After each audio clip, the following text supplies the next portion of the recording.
Hi friends, welcome to vijislifestyle. இன்னைக்கு இந்த வீடியோல ஒரு டேஸ்டியான தக்காளி தொக்கு ரெசிபி தான் பார்க்க போறோம். இது ரொம்ப டேஸ்டியாவே இருக்கும். இது சப்பாத்தி சாதம் கூடலாம் வச்சு சாப்பிட்டோம்னா அதோட டேஸ்டே ரொம்ப அட்டகாசமா இருக்கும். சரி வாங்க இதை எப்படி செய்யறதுன்னு பார்த்துடலாம்.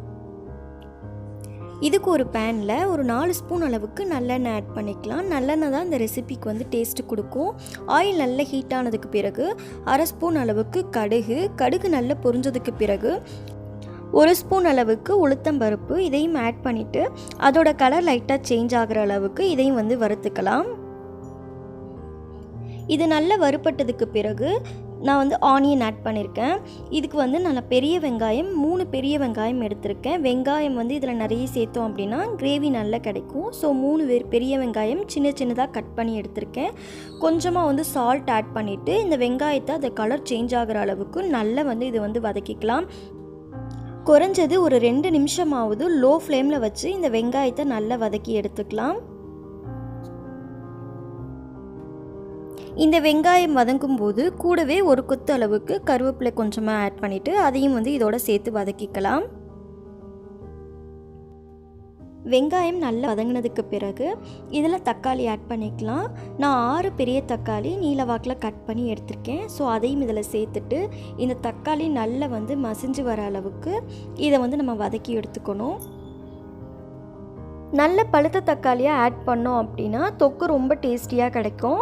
இந்த தக்காளி தொக்கை நம்ம சாதம் சப்பாத்திக்கு மட்டும் இல்லாமல் தோசை பூரிக்கு கூட நம்ம சேர்த்து சாப்பிட்டுக்கலாம். ரொம்ப டேஸ்டியாகவே இருக்கும்.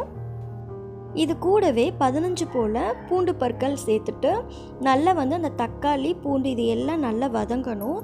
ஒரு 2லேருந்து 3 நிமிஷம் அளவுக்கு இதை வந்து நம்ம வதக்கிட்டு அதுக்கப்புறமா நம்ம வந்து இதில் மசாலா எல்லாம் ஆட் பண்ணிக்கலாம்.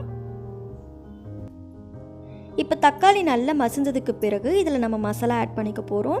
1/4 ஸ்பூன் அளவுக்கு மஞ்சள் தூள், 1/2 ஸ்பூன் அளவுக்கு மிளகாய் தூள், உங்களோட காரத்திற்கேற்ப நீங்கள் கூடவோ குறைச்சிக்கவோ செய்யுங்க.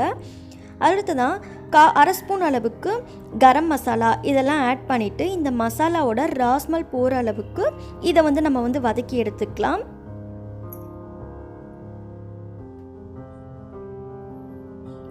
அடி பிடிக்கிற மாதிரி இருந்துச்சு அப்படின்னா உங்களுக்கு கொஞ்சமாக தண்ணி ஆட் பண்ணிவிட்டு நீங்கள் வந்து வதக்கி எடுத்துக்கோங்க.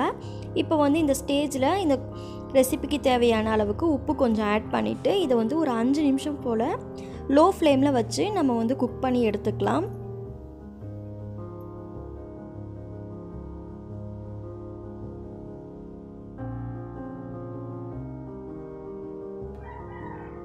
இப்போ 5 நிமிஷம் போல் ஆயிருக்கு. தக்காளிலாம் நல்லா மசிஞ்சு வந்திருக்கு. நம்ம வந்து நான்ஸ்டிக் பேனில் பண்ணோம் அப்படின்னா நமக்கு அது வந்து ஒட்டாமல் வரும். நீங்கள் வந்து நார்மல் கடாயில் பண்ணிங்க அப்படின்னா லைட்டாக ஒட்டும். ஃபைனலாக கொஞ்சமாக கொத்தமல்லி இலைகளை தூவி விட்டுட்டு எடுத்தோம் அப்படின்னா டேஸ்டியான தக்காளி தொக்கு ரெடி ஆகிடுச்சு. இது ரொம்ப டேஸ்டியாகவே இருக்கும். நீங்களும் வீட்டில் ட்ரை பண்ணி பார்த்துட்டு உங்களோட ஃபீட்பேக் மறக்காமல் என் கூட ஷேர் பண்ணிக்கோங்க.